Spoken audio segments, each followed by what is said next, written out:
할렐루야. 우리 옆에 계신 분에게 이렇게 한번 인사하면 좋겠습니다. 하나님은 사랑이십니다.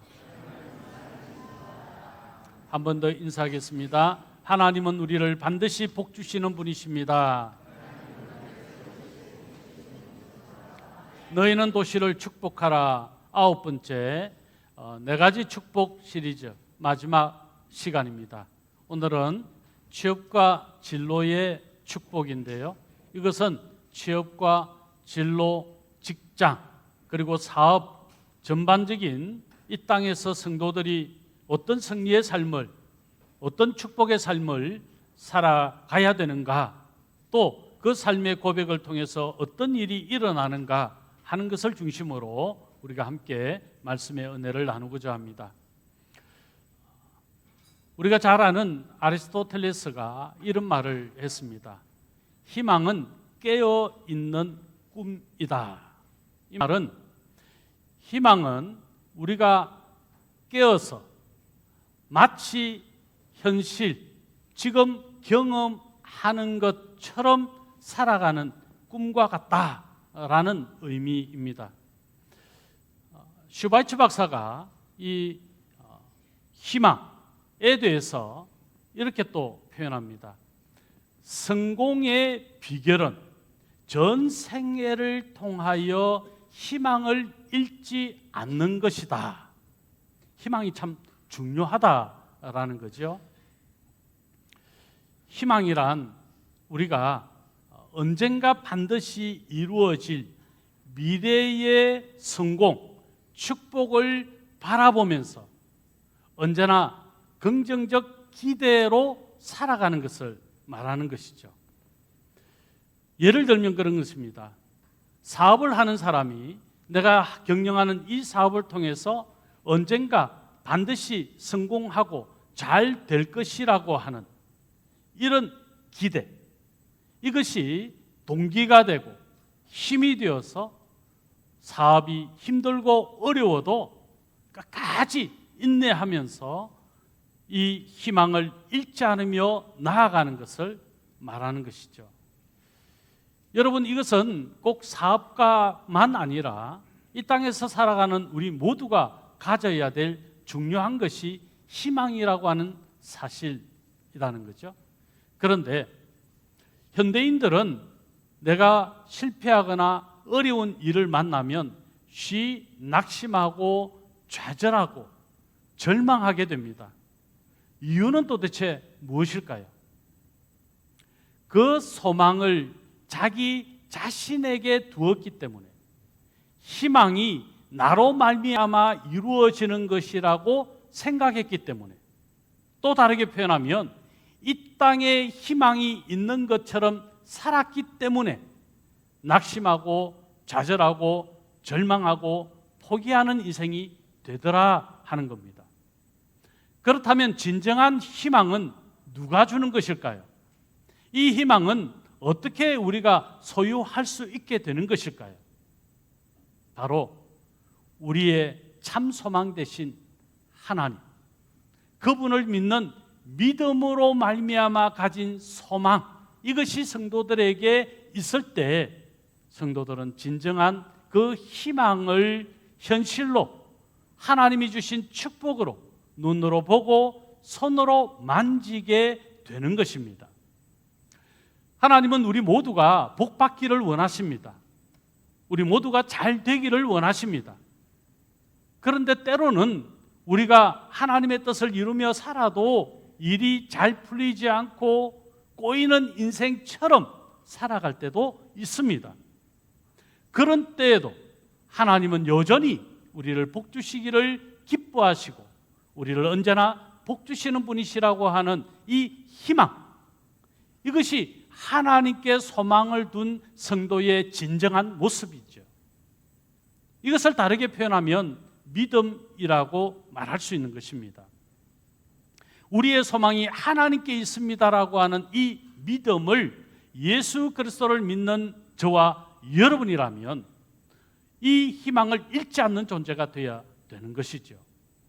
하나님이 나와 함께 하셔서 동행하셔서 내 삶의 문제를 해결하시고 구원하시고 언제나 하나님이 주시는 복 가운데 우리 모두가 거하게 하시는 분이시다라고 하는 하나님을 향한 이 믿음, 이것이 하나님을 소망하는 겁니다. 그런 소망이 오늘 저와 여러분에게 다 있게 되기를 바랍니다. 그래서 우리는 희망찬 하루를 시작하는 것이에요. 그리고 그 하루가 하나님의 소망, 이것을 우리의 삶에서 복음으로 실현해내는 그런 존재가 그리스도인이라는 것이죠. 그런 측면에서 오늘 저와 여러분에게 소망이 어디에 있는가라는 이 질문이 분명하게 던져져야 되고, 그 질문에 우리는 하나님께 소망이 있습니다라고 하는 화답이 반드시 이루어져야 될 것입니다. 노먼 빈센트 필 목사님, 많은 사람에게 소망을 주는 메시지를 남긴 그런 분인데, 작가이면서 목사인 그의 책 적극적 사고의 힘이라고 하는 이 책에서 이런 글귀를 담았습니다. 우리는 모든 희망이 실현되는 곳은 바로 교회이다. 이것을 우리가 알아야 되는 것이죠. 여러분, 진정한 희망을 가진 성도는요, 먼저 교회가 어떤 곳인가를 제대로 경험하는 사람입니다. 여러분, 교회가 어떤 곳입니까? 하나님의 말씀이 선포되는 곳입니다. 예수 그리스도의 십자가의 복음이 가르쳐지는 곳입니다.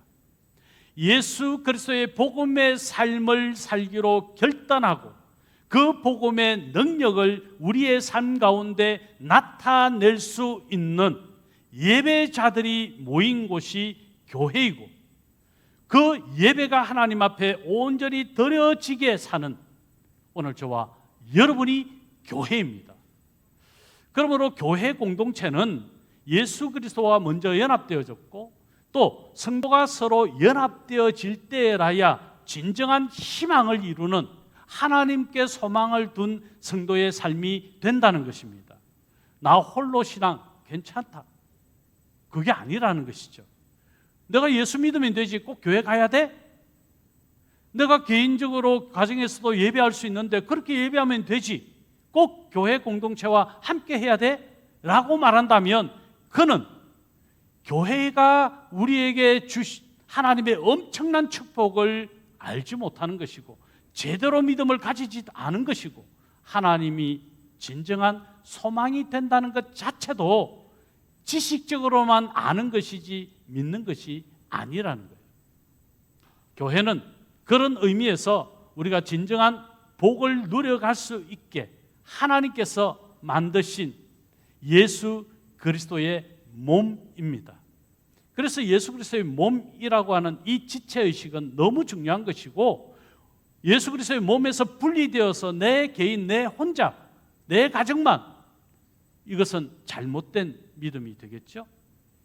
그런 측면에서 오늘 거룩한 주일 예수 그리스도의 몸된 교회에서 함께 예배하는 오늘 저와 여러분, 하나님께서 반드시 복 주고 복 주실 줄로 믿습니다. 자, 오늘 다윗 왕의 고백인데요, 시편 39편 7절 말씀을 제가 한번 읽어드립니다. 주여, 이제 내가 무엇을 바라리요? 나의 소망은 누구께 있습니까? 주께 있나이다. 삼위 하나님께 있습니다. 엘로힘 하나님, 여호와 하나님, 예수 그리스도, 성령 하나님, 모든 한 분 하나님, 그분이 이루시는 역사 가운데 우리가 살아가고 있는 것입니다. 우리의 모든 인생이 삼위 하나님의 그 놀라우신 은혜로 사는 것이고, 역사하심으로 사는 것이고, 그분을 소망하며 우리가 사는 것이다. 그런 측면에서 이 소망을 가지고 꿈을 꾼 한 사람이 오늘 본문에 등장합니다. 누구입니까? 요셉입니다. 요셉은 어떻게 보면 아버지의 큰 사랑을 받았지만, 그러나 형들의 미움을 받았고, 그래서 사랑받는 자녀에서 노예 신분으로 전락하게 되는 이 끔찍한 체험을 했던 사람이 요셉입니다. 그러나 그 요셉이 하나님을 향한 소망을 잃지 않았기에 그의 삶은 늘 희망적인 삶으로 살았다라고 하는 것을 요셉의 일대기를 통해 우리는 알 수 있게 되는 것이죠. 그래서 요셉은 하나님이 주신 꿈을 꾸었고 요셉은 그 하나님이 주신 꿈을 실제로 이루는 삶이 되었습니다. 자, 요셉이 꾸었던 꿈, 하나님이 요셉에게 주셨던 꿈은 무엇일까요? 창세기 37장 6절로 7절 우리 같이 한번 읽겠습니다. 요셉이 그들에게 이르되 청하건대 내가 꾼 꿈을 들으시오. 우리가 밭에서 곡식단을 묶더니 내 단은 일어서고 당신들의 단은 내 단을 둘러서서 절하더이다. 요셉은 형들의 곡식단이 자기 곡식단에게 절하는 꿈을 꿨습니다. 자, 그런데 이 꿈이 언제 이루어졌을까요? 창세기 43장 26절로 28절에 하나님께서 주신 꿈을 꾸었던 요셉은 그 꿈을 그대로 성취하는 것을 경험하게 되는 것이죠. 자, 이 말씀도 우리 같이 한번 읽겠습니다. 26절부터 같이 읽겠습니다. 요셉이 집으로 오매 그들이 집으로 들어가서 예물을 그에게 드리고 땅에 엎드려 절하니 요셉이 그들의 안부를 물으며 이르되 너희 아버지 너희가 말하던 그 노인이 안녕하시냐? 아직도 생존해 계시느냐? 그들이 대답하되 주의 종 우리 아버지가 평안하고 지금까지 생존하였나이다 하고 머리 숙여 절하더라. 아멘. 흉년이 들어서 죽을 것 같은 상황 속에 요셉의 형들이 요셉을 찾아와서 애굽의 총리가 된 요셉 앞에 절하는 실제 이 꿈이 성취된 말씀을 지금 우리는 만나게 되는 것이죠. 즉 요셉은 희망을 잃지 않았던 하나님을 소망한 사람이었다. 하나님을 소망했기에 하나님은 요셉을 어떻게 하심으로 그가 애굽의 총리에까지 이르게 될 수 있었는가 하는 것이죠. 그것은 바로 형통입니다. 취업과 진로, 직장과 사업, 이 실제적인 모든 복은 바로 하나님께서 형통하게 하시는 한 사람으로 말미암아 이루어지는 은혜요 복이라는 겁니다. 요셉, 그는 하나님을 소망하고 희망을 잃지 않았기에 하나님은 그를 형통하게 하셨습니다. 뿐만 아니라 그의 형통함으로 그의 주변 사람들과 공동체가 형통케 되는 역사가 나타났습니다. 너희는 도시를 축복하라. 우리가 먼저 형통해야 우리 주변, 우리 이웃을 형통하게 하는, 축복하는 존재가 되는 거지요. 그래서 우리는 축복의 유통자요, 축복의 통로라고 말하는 겁니다. 내가 형통한 사람이 될 때 주변 사람들이 형통하게 되고 내가 축복한 것이 되며 동시에 주변 사람들이 그 복을 누리게 되는 거라는 거예요. 내가 복받지 않았는데, 내가 형통하지 않았는데 어떻게 우리 주변에게 이런 형통의 선한 영향력을 끼치겠습니까? 그런 의미에서 우리 옆에 계신 분으로 다시 한번 인사할까요? 성도님은 형통하신 분이십니다. 그런데 여러분, 여기에서 중요한 것이 있어요. 누가 진짜 형통한 사람이냐, 그리고 그 형통의 선한 영향력을 또 끼칠 수 있느냐 하는 것이죠. 오늘 우리가 세 부류의 사람들, 즉 요셉이 형통해서 형통한 은혜를 함께 누린 사람들의 이야기를 좀 나누려고 합니다. 첫 번째, 요셉이 형통해서 누가 또 형통하게 되었습니까? 먼저는요, 보디발과 그의 집안이 형통하게 되었습니다. 자, 우리 성경 한번 읽어보겠습니다. 창세기 39장 2절로 3절입니다. 같이 읽겠습니다. 여호와께서 요셉과 함께 하심으로 그가 형통한 자가 되어 그의 주인 애굽 사람의 집에 있으니 그의 주인이 여호와께서 그와 함께 하심을 보며 또 여호와께서 그의 범사에 형통하게 하심을 보았더라. 이 형통이라고 하는 단어의 사전적 의미는 내가 뜻하고 계획하는 것이 잘 이루어졌다, 그런 뜻이 있습니다. 성경 원어의 뜻은요, 번영하게 하다, 풍성하게 하다, 잘 되는 것을 체험하게 하다라는 겁니다. 요셉은요, 형통했어요. 즉 요셉은 그로 말미암아 풍성한 은혜를 누리고 주변까지도 풍성하게 만드는 존재였다는 것이죠. 여러분, 당시에 고관대작, 애굽의 이 고위직에 있는 사람들은요, 마치 그의 집안이 기업과 같았어요. 많은 수익을 창출하는 일들이 함께 그의 집안에서 있었다는 겁니다.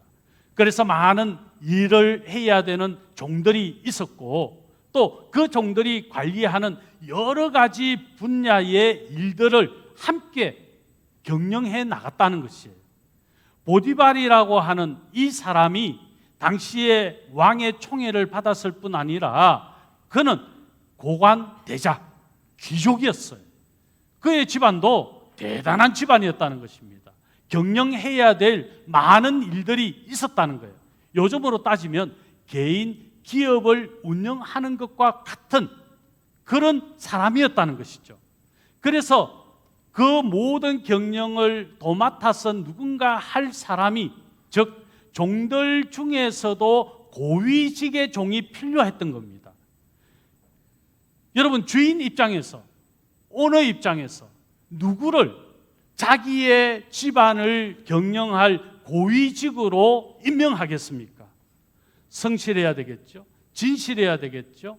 정직한 사람으로서 게으르지 말아야 되겠죠. 또 주인이 기대하고 원하는 바를 모두 충족시켜주는, 아니 그 이상으로 충족시켜주는 사람일 때에 이 주인은, 또 오너는 그 사람을 세우고 자기의 집안을 경영하게 하게 됩니다. 요셉이 보디발의 집안의 가정 총무의 역할을 했다는 것은 보디발이 최고의 오너였다면 그 다음 모든 종들 중에서 최고의 고위직에 있었다는 거예요. 그러니까 보디발의 개인 기업을 경영하는 경영 마인드를 구축하고 경영하는 법을 배우고 실제 경영을 잘했던 사람이 요셉이었다는 것입니다. 그런데 여러분, 여기서 중요한 것이 뭡니까? 요셉은 하나님을 소망하는 사람이었습니다. 하나님을 소망하는 요셉이었기 때문에 그는 희망을 잃지 않았습니다. 언제나 하나님이 나와 함께 하신다, 하나님이 나를 도와주시고 보살펴 주신다, 이 희망을 요셉은 잃지 않았던 것이죠. 그래서 그는 부지런할 수 있었고 열심히 성실하게 그에게 맡겨진 일에 더 넘치도록 할 수 있었을 것입니다. 그래서 보디발의 인정을 받게 되고 종들 중에서는 최고 고위직이 됐던 것이죠.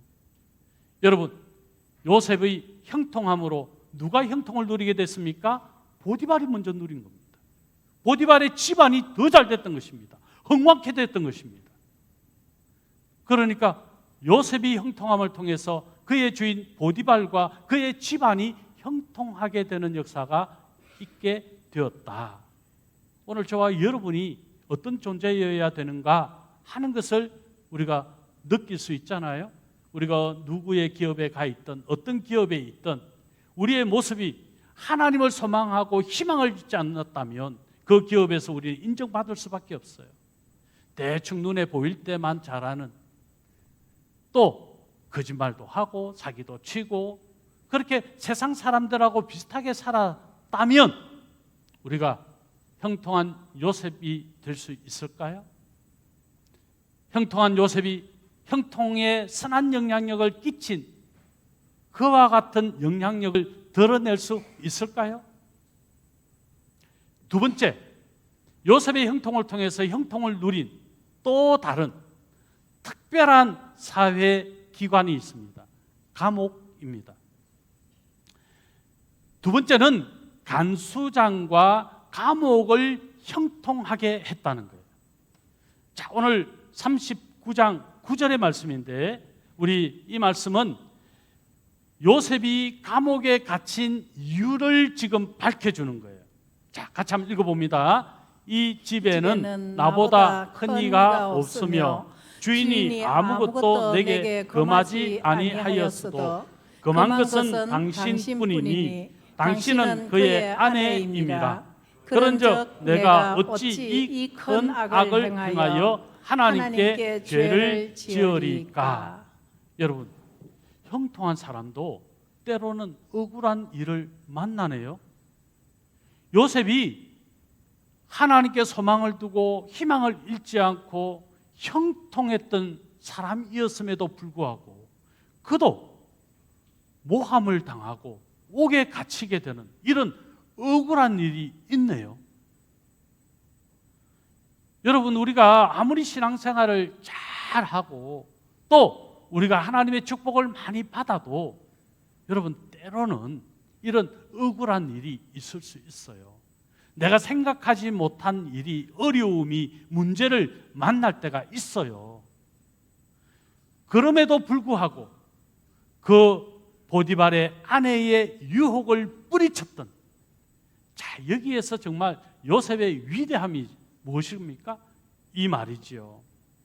이 집에는 나보다 큰 이가 없으며 주인이 아무것도 내게 금하지 아니하였어도 금한 것은 당신뿐이니. 범죄, 죄의 선을 나는 넘지 않겠다라고 하는 하나님께 소망을 둔 하나님의 사람이 가진 이 믿음. 여러분, 우리가 사회에 살다가 또 우리 주변에서 또 이런저런 매스컴을 통해서 우리 넘어진 사람들의 모습을 많이 보잖아요. 목회자도 여기에서 예외가 아닌 것을 우리는 다 알잖아요.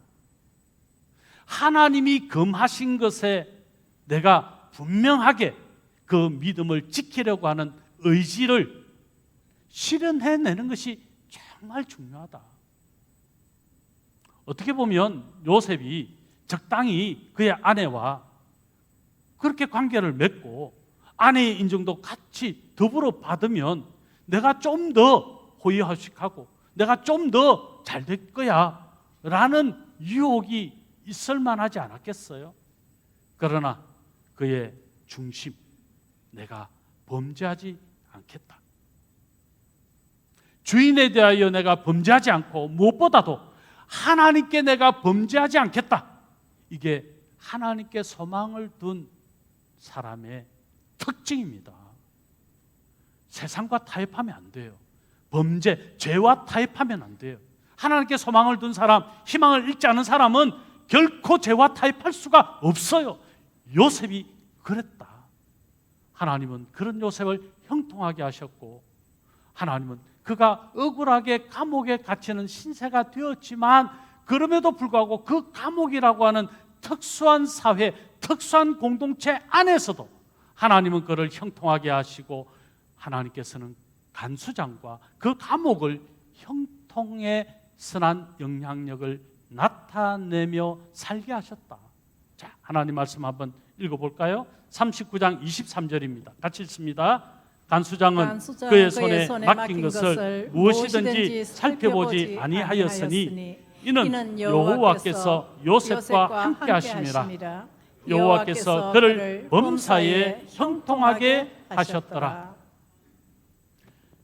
보디발의 집안에서 가정총무로 고위직으로 있을 때 요셉은 얼마나 정말 형통한 복을, 하나님의 은혜를 누렸다라고 고백할 수 있는 대목 아닙니까? 그런데 억울하게 감옥에 갇혔어요. 그러면 일반적인 사람 같으면 내가 선하게 살았는데, 내가 하나님 말씀대로 살았는데, 제가 성경을 벗어나지 않았는데 왜 이런 일이 있습니까? 라고 억울하고 또 분한 마음에 항변하고 불평하고 원망할 수 있잖아요. 그럼에도 불구하고 요셉은 그러지 않았다. 성실했다. 감옥에서도 부지런했다. 감옥에서도 최선을 다하는 삶을 살아냈다. 그래서 간수장이 어떻게 평가합니까? 성경은 이렇게 말합니다. 무엇이든지 살펴보지 아니하였으니, 그가 신뢰가 됐다는 거예요. 믿을만 했다는 거예요. 그가 어떤 일을 했든 잘했겠거니, 이게 간수장의 마음에 확신이 들었다는 거예요. 이게 형통입니다. 요셉은 그런 사람이었다는 거예요. 자, 그 형통한 요셉이 간수장에게도 인정을 받고 간수장을 형통하게 그 영향력 가운데 거하게 하고, 또 감옥 안에 술 맡은 가는 장, 떡 맡은 가는 장, 많은 죄수들이 있었겠지만 그들 가운데서도 요셉은 형통함을 그들이 인정하게 만드는 존재였다.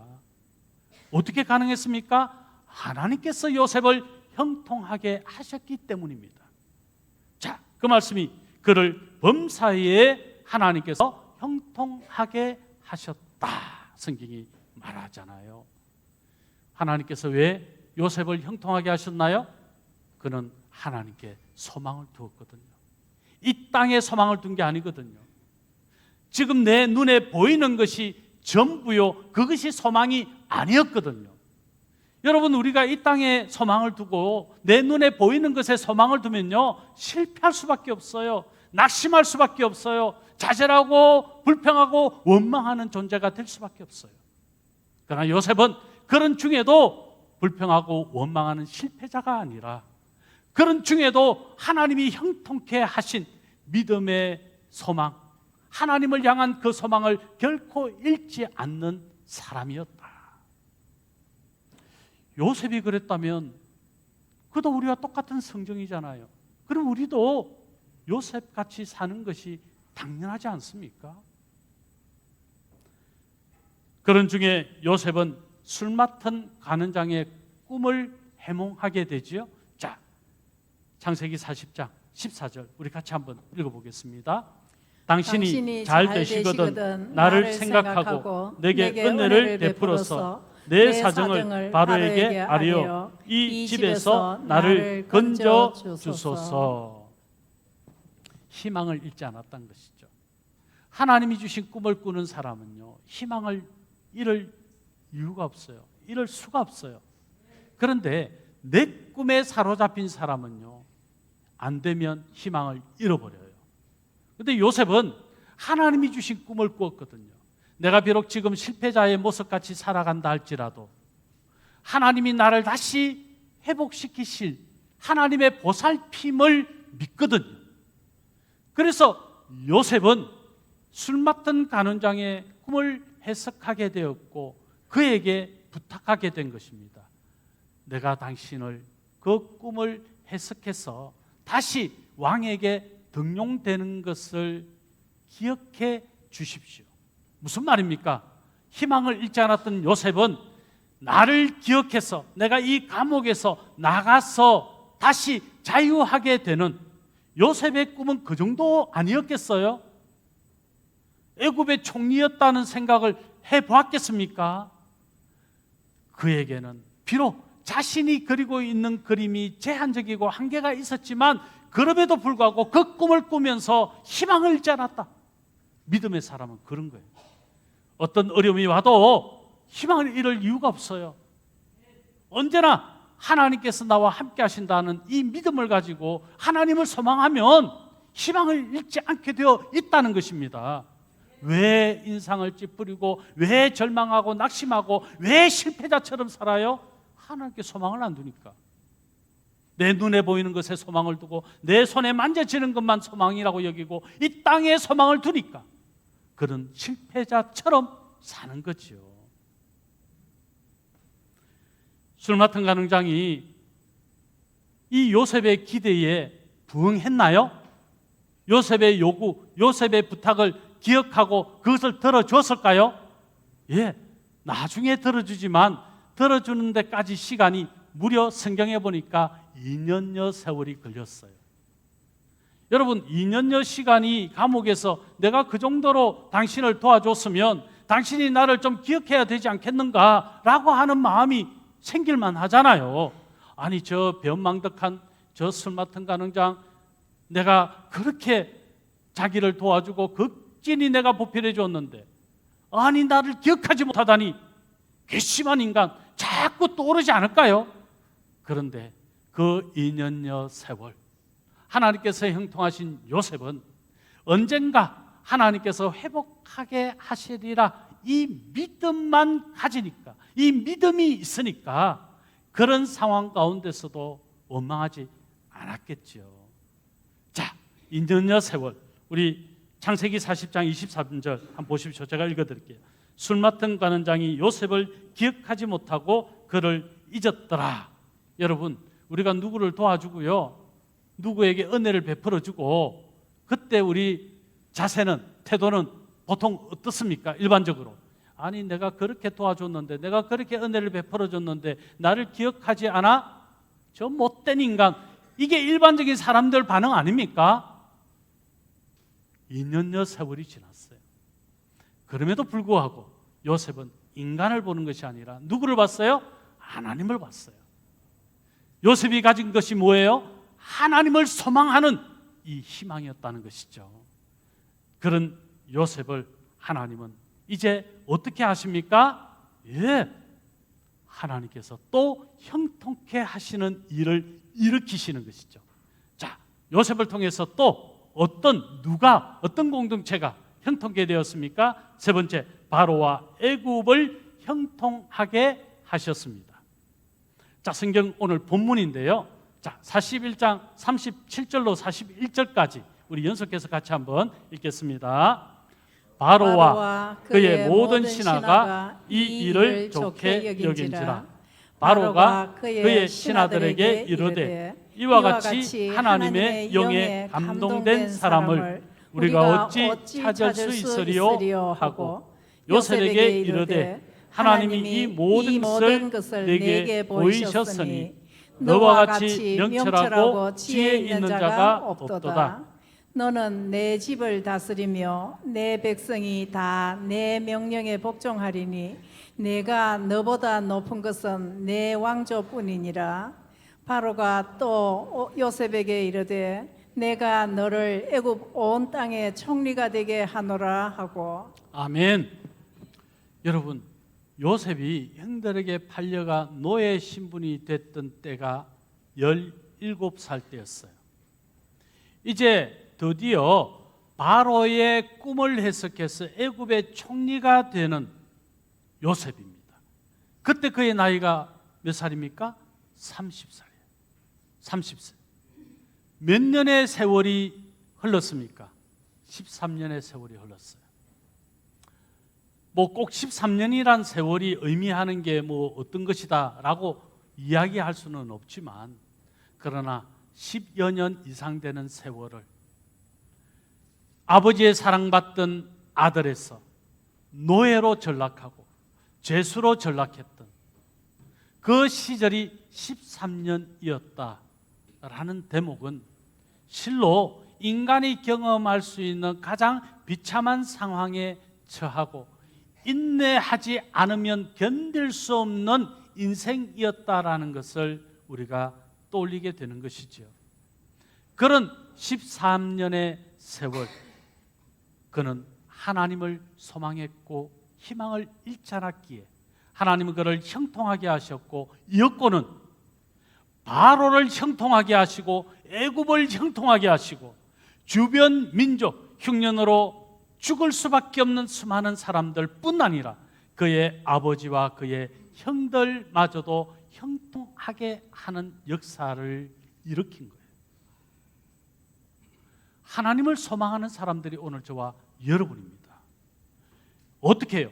예수 그리스도를 믿음으로, 예수 그리스도 안에서 우리는 하나님의 소망을 가지고 하나님이 주신 희망으로 오늘 하루도 시작했고 살아가는 사람들, 다시 오실 주님을 바라보며 그분이 언제 오시든 그때까지 그 희망을 잃지 않으며 살아가는 사람들, 최후 승리를 바라보면서 마라나타의 신앙을 고백하며 찬양하며 살아가는 사람들, 그들이 바로 오늘 저와 여러분들인 줄 믿습니다. 요셉의 형통함. 요셉은 먼저 보디발의 집안을 형통하게 한, 그래서 그는 개인 기업의 고위직에 있었던 사람, 또 감옥이라고 하는 특수사회에서 고위직 죄수였던 사람, 하나님은 그를 더 높여서 하나님을 소망했던 요셉을 애굽의 고위직으로 세우시는 하나님, 그분을 만나는 거예요. 자, 오늘 요셉의 이야기를 통해서 오늘 주제가 뭐였습니까? 취업과 진로, 그리고 뿐만 아니라 우리의 직장과 사업 어떻게 되어야 합니까? 형통해야죠. 먼저 내가 속한 공동체가 형통하기 위해서는 누가 형통해야 합니까? 우리 자신들입니다. 우리가 형통하게 될 때 우리를 통해서 우리의 가정이 형통하게 되고 우리의 직장이 형통하게 되고 우리의 사업이 형통하게 되고 여러분 우리가 취업과 진로의 모든 문제도 형통하게 되는 역사를 경험하게 되는 겁니다. 이게 바로 오늘 본문에서 말하는 핵심이죠. 이사야 55장 8절로 9절의 말씀입니다. 우리 같이 한번 읽겠습니다. 이는 내 생각이 너희의 생각과 다르며 내 길은 너희의 길과 다름이니라. 여호와의 말씀이니라. 이는 하늘이 땅보다 높음 같이 내 길은 너희의 길보다 높으며 내 생각은 너희의 생각보다 높음이니라. 요셉이 생각한 것에 훨씬 넘치도록 어떻게 하셨어요? 풍성하게, 번영하게, 잘되게 하나님은 형통의 복으로 요셉과 함께 하신 거예요. 우리가 아무리 취업과 진로와 직장과 사업의 문제가 우리를 고민하게 만들고 힘들게 만든다 할지라도 우리가 하나님을 소망하며 희망을 잃지 아니하면 하나님을 향한 그 믿음을 굳게 지키고 하나님의 뜻을 이루어가는 삶을 위해서 최선을 다하면 우린 거기까지 해요. 그러면 우리가 생각하는 것 훨씬 뛰어넘으시는 하나님께서 이루시는 것을 우리가 목도하게 된다는 거죠. 그래서 예수님께서도 이렇게 말씀하십니다. 마태복음 7장 11절 우리 같이 또 한번 읽겠습니다. 너희가 악한 자라도 좋은 것으로 자식에게 줄 알거든 하물며 하늘에 계신 너희 아버지께서 구하는 자에게 좋은 것으로 주시지 않겠느냐. 아멘이십니까? 우리가 하나님을 소망하면 언제나 예수 그리스도 안에서 삼위 하나님 그분만이 내 삶의 전부이십니다 고백하면서 그분을 의지하고 그분을 따르면 언제나 삼위 하나님은 나와 동행하십니다. 나와 동행하시는 삼위 하나님 누구이십니까? 성령 하나님. 성령 하나님은 내 삶에 구체적으로 개입하시고 역사하시고 나를 풍성하게 만드시는 거예요. 그것을 요셉이 경험했고 오늘 저와 여러분이 경험해야 되는 거지요. 아니 경험하고 사는 줄로 믿습니다. 디모데전서 6장 17절에 하나님은 또 이 말씀을 통해서 우리가 경계하게 하십니다. 네가 이 세대에서 부한 자들을 명하여 마음을 높이지 말고 정함이 없는 재물에 소망을 두지 말고 우리 같이 읽습니다. 오직 우리에게 모든 것을 후히 주사 누르게 하시는 하나님께 두며 우리의 소망을 누구에게 두어야 합니까? 삼위 하나님께. 그래서 언제나 성령을 의지하고 성령을 구하면서 성령 충만한 삶을 살아야 되는 겁니다. 그럼 오늘 저와 여러분이 다 되신 줄로 믿습니다. 말씀을 맺겠습니다. 오늘 1부 때 원고대로 다 했더니 시간이 너무 많이 가버렸어요. 그래서 오늘 2부엔 조금 줄였습니다만 그러나 오늘 핵심적인 것 우리가 꼭 기억하고 잊지 말아야 될 것이 있습니다. 그것은 내 소망이 하나님께 있다. 하나님께 있다. 난 언제나 그러므로 희망찬 하루를 시작하고 또 희망찬 하루를 맞이할 수 있다. 하나님은 그런 희망 가운데 풍성하게 하는 형통케 하는 역사를 반드시 나에게 일으키시고 나를 통하여 내 주변의 이웃들 누군가에게 또 형통의 선한 영향력을 드러내고야 마신다. 이것이 도시를 우리가 축복하는 것입니다. 우리가 복덩어리가 될 때 축복의 유통자가 되잖아요. 축복의 통로가 되잖아요. 우리 마지막으로 우리 한번 인사하겠습니다. 옆에 계신 분 축복의 통로이십니다. 아멘이십니까? 이 시간 제가 오늘 네 가지 시리즈 축복의 말씀을 전했는데요. 이 시간에는 제가 이제 축복을 선언하고 선포하는 축복 기도를 하겠습니다. 여러분은 제가 이제 기도할 때 아멘으로 받으시면 좋겠습니다. 난 뭐 그런 축복 이미 다 받아서 필요 없어. 그런 분은 노멘 해도 괜찮겠지만 아멘으로 받으시기를 간절히 바랍니다. 우리 기도하겠습니다. 눈을 좀 감으시고 약속의 말씀 두 곳을 읽고 제가 기도하겠습니다. 시편 42편 5절입니다. 내 영혼아, 네가 어찌하여 낙심하며 어찌하여 내 속에서 불안해하는가? 너는 하나님께 소망을 두라. 그가 나타나 도우심으로 말미암아 내가 여전히 찬송하리로다. 야고보서 1장 5절의 말씀입니다. 너희 중에 누구든지 지혜가 부족하거든 모든 사람에게 후히 주시고 꾸짖지 아니하시는 하나님께 구하라. 그리하면 주시리라. 이 말씀을, 이 약속의 말씀을 붙들고 제가 축복 기도하겠습니다. 하나님 아버지, 우리들에게 하나님을 소망하게 하심을 감사합니다. 우리는 지혜가 부족하고 능력이 부족해서 직장에서 어려움이 있고 사업이 곤란한 상황들이 발생할 때가 많이 있습니다. 하나님 아버지께 모든 것을 맡기고 전적으로 의지합니다. 하나님께서 우리들을 긍휼히 여겨주시고 취업과 진로와 또 직장과 사업이 모든 문제가 해결되어지고 번창하게 되는 복을 받게 하여 주시옵소서. 하나님께 존귀와 영광을 돌리며 사는 복된 인생이 되게 하여 주시옵소서. 눈에 보이는 이 땅에서의 물질적인 축복과 형통함을 위해서 하나님을 이용하는 자가 되지 않게 하시고 삶의 모든 영역에서 하나님의 존귀와 영광을 드러내는 형통한 삶이 되게 하여 주시옵소서. 하나님이 우리 삶의 주인 되심을 이 시간 고백합니다.